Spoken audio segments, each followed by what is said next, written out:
Hey guys, I welcome you to this video. In this video, we are going to learn how to look for vendors on AliExpress. And most of people who are just starting out, they don't know about all this stuff. They just look for different winning stores. They replicate all the products from their store and they try to find it on AliExpress and start with that. That is a good way to get started, but I won't suggest you go for that because you might get banned on AliExpress as well. And I'm telling this true because I got banned like 4 to 5 times on AliExpress itself. All my payment gateways were stopped. I was not getting any refunds, and that was a messier stuff. So you don't want to go by that route. So that is why I'm trying to explain why you should choose a good vendor, because if you start getting more refunds, you have to ask your vendor to refund a new product or even refund the money for that product, right? So that is why if AliExpress sees like that particular vendor is getting a lot of chargebacks from their account, that means that there's something spammy in this business going on, like either from your side or from the vendor's side. So that is why they would try to block both ends just to verify which way it was. And that is the best way to like find the loophole in the business from AliExpress standpoint. But from you guys or from us, our standpoint, it's not something that we want to get banned instantly, right? No one likes to get banned. So that is why you should try to look for vendors that have certain key factors in them. So without wasting any more time, let's dive right into explaining all those key factors that you should look for. So as you can see from this this is a AliExpress dashboard, right? So let's say once you are trying to find products on AliExpress, you are searching for the product on the dashboard, or even you found a product that you want to promote. So let's take an example right now. Let's say we are going to promote, let's say this one. Let's say we are going to promote this 3D printer. Why not, right? So if we are going to promote this product, the first thing that you should look for is the number of orders. And the number of orders are basically for this particular day. Doesn't mean that this vendor or this product has been sold like 1300 times. It doesn't mean like that. It is due for shipment for today. So it changes accordingly on day-to-day basis. You can just bookmark this page for today and you can check it tomorrow and you would see a different number in the order section because it gets updated as the day passes. So the first thing is to look for number of orders in the product page. The second thing you need to look for is the open rate for the store. If it's open for more than 2 years or 3 years, that means it's a legit business. If someone just opens a store 1 month ago and tries to promote a product at a cheaper rate, that means there's something scammy about that, and you can test it out. You can just contact your supplier, contact this particular store owner, directly send them a message from after you log in with your AliExpress account. You can send them direct messages. You can ask them what this business was and why they started like 1 month ago. Is it legit? How many orders they're receiving? You can get into a conversation with them. So that is the second thing you need to look for, is the number of open rate, number of years they have been opened. The third thing is to look for the positive feedback. The more positive feedback it has, the better the store vendor is. Let's look at this website and compare it with Amazon. The more reviews a product has, that means you are trusting that product brand, right? So that is the same thing with the vendor also. The more positive feedback, that means the more order they have sent, the more positive feedback in terms of getting the product delivered in the right time, getting the product in proper shape and size, and it's not damaged or anything, getting refunds when they ask for refunds. So those all considered. AliExpress gives a certain percentage to each and every vendor, and that is you should look for is the number of percentage in each vendor. The best way to go for is above 95%, because if you go beyond that, you can just test it out with your own product. Like let's say this product was a viral product and it was only available with this particular vendor and you want to test it out. So there's no way you cannot go to a different vendor, right? So that is the main reason you need to look for the percentage of positive feedback in the order list. And the third, this was the third one. The fourth one is that you need to look for whether they are shipping with with e-packets. This means, let's say we are shipping the product, this particular product, to United States. So we are shipping from let's say China, and we are going to ship this, not India, we are going to ship this product to United States. So it's in the top section. Just select that. Once you see a lot of shipment methods, just go for e-packets. Don't choose any other method because it might be expensive and something that is free you cannot just track. So this product doesn't have an e-packet because I was shipping to India for some reason. Let's select United States, save this, and let's go back to the store again. Let's choose a different product that has a e-packet in them, or maybe let's search for a product. So let's look at, what should we look at? Let's look at fishing lure. That is a common thing people search on Aliexpress every single time. So let's look at spinning reels, because why not, right? So we'll go by orders. Let's see whether this gets updated.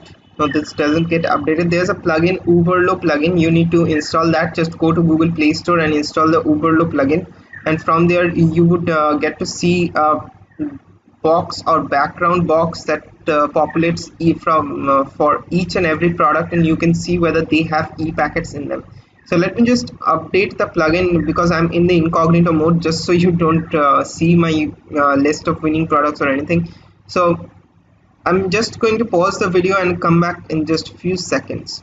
Alright, so I have updated the plugin with the incognito settings, and let's refresh this page and see what happens.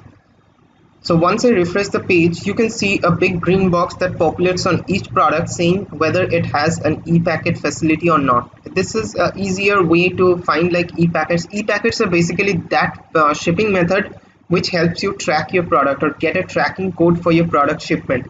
And once you start receiving, let's say 100 orders from your store, you need to have a tracking order system as well, because once your customer starts asking questions like where's my product, when will I get the product, it's been like 3 weeks from now, I haven't received the product, all these questions have to be answered, and that is the only solution that you provide them with a tracking code. If you don't have a tracking code, your business is screwed up. So do make sure that you choose e-packet, only e-packet. Other than that, don't choose any other method. If you are going to afford, if you can afford, let's look at this product, it will help me explain a better. So we are going to ship the product from China. We are selecting, I don't know any of the settings with the fishing rod, so I'm just going to select a random one. So United States e-packet. So let's say this was a free shipping because the cost is around $11, so they're giving it away for free, kind of free. So if you feel like going for the e-packet with a paid one, definitely go for that. If this was a free one, it's good for you. Like you can see from the tracking information settings or the column that they are available in each and every section, right? Each and every shipping method. So let's say you didn't have an e-packet and you found a winning product or a product that you want to private label that product for your own brand. So if you want to do DHL or FedEx, it might take you around $95. And who uses these things? And not for one single product. Like if you sell this product for $11 on AliExpress, it priced at $11, so you might be selling this product at around $59.99 or $59.97 anyways. So if you are having a $40 profit margin, you cannot just spend $95 on shipping for that one single product, right? So let's select this product, 95, the shipping option, $95, and so the total cost for this product would be around $106 just for one single product, guys. If I start increasing, it will increase to around this one was AliExpress. Let's select another one. So $226 just for 5 single products if you don't know what you are doing. So that is why if you are bulk ordering a product, you want to do that with Amazon FBA, then you select this option with the DHL or FedEx. Other than that, if you don't want to private label your products, you just select AliExpress e-packet shipping. So let me just go down to the quantity. Maybe it's not showing that because of that. So because of one quantity or more than one quantity, it's going to charge me a more amount. Like if I order 3 products from this particular vendor, I'm not going to get an e-packet shipment. So that is a big no for me to go for this vendor. I'm not going to go for, because let's say one person ordered 5 products, so I have to give an order invoice to Aliexpress, this vendor, that I want 5 products directly shipped to that particular person, and they don't support an e-packet shipping for that. So that is why I won't go for this vendor. I will look for different vendors that are providing me value in terms of getting more quantities and everything of that sort. So if you just try to think of what I'm talking right now, I might be speaking a little bit faster about this. So if you want, you can just rewind the video, learn from the first step what I'm talking about. The first step, let's recap once more. The first step is I look for is the number of orders for that day. The second step that I look for is the open rate for that vendor. The third is the positive feedback that it has received. The fourth is if it has e-packet shipping in them. These are the 4 basic concepts that you need to look for.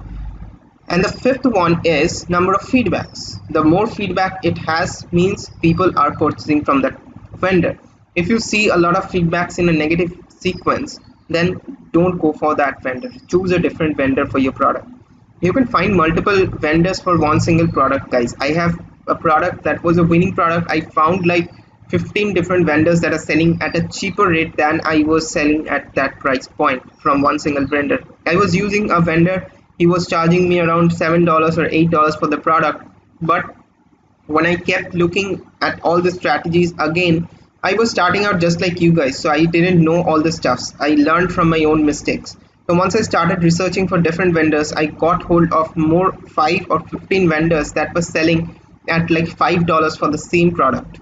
So it all depends on the vendors. So just look for the price. Also look at the feedbacks. If it has positive feedback, then definitely go for it. If it has negative feedback that the products are shipping in a broken stage or anything like that, don't go for that. So these are all basic values that you have to think of while going for that product. You don't just select a random product from AliExpress. Don't just select, because let's say you received 100 orders in one single day, and this particular vendor is only selling for 15 orders per customer. So it has a stock valuation of more than that, like 50 pieces per customer, not like 50 pieces for the whole day. So these are all different factors that you need to take into consideration. Just look at the product page, just go through the product page for each vendor that you select. Guys, you don't need to have 100 of products on your website. You just need 20 products or 30 products to make it look like a website, professional website. And start promoting your ads only to 5 products. Test it out whether it's working. If it's working for you, good for you. If it's not working, then import another 5 products and start testing again. Don't just look for like you have to import 100 orders, 100 products in your store. You have to do that for like 1 year, then you can after 1 year start your business. It's not like that. You can start with just minimum product list. I started one store like with 5 products in them. So that is how you should do it, and that is how you should focus on getting traffic to your website and searching for different vendors, which will help you a lot in the long run. So I do hope that you find value in this video, and I do hope that you will subscribe to my channel and hit the bell icon so that you get notified as and when I upload a new video. I'm trying my best to upload new videos every single day, and I'm going to do that for like 1 year. So just focus on doing what you're doing, and I do hope that you get successful with this. So I'll catch up with you in the next video.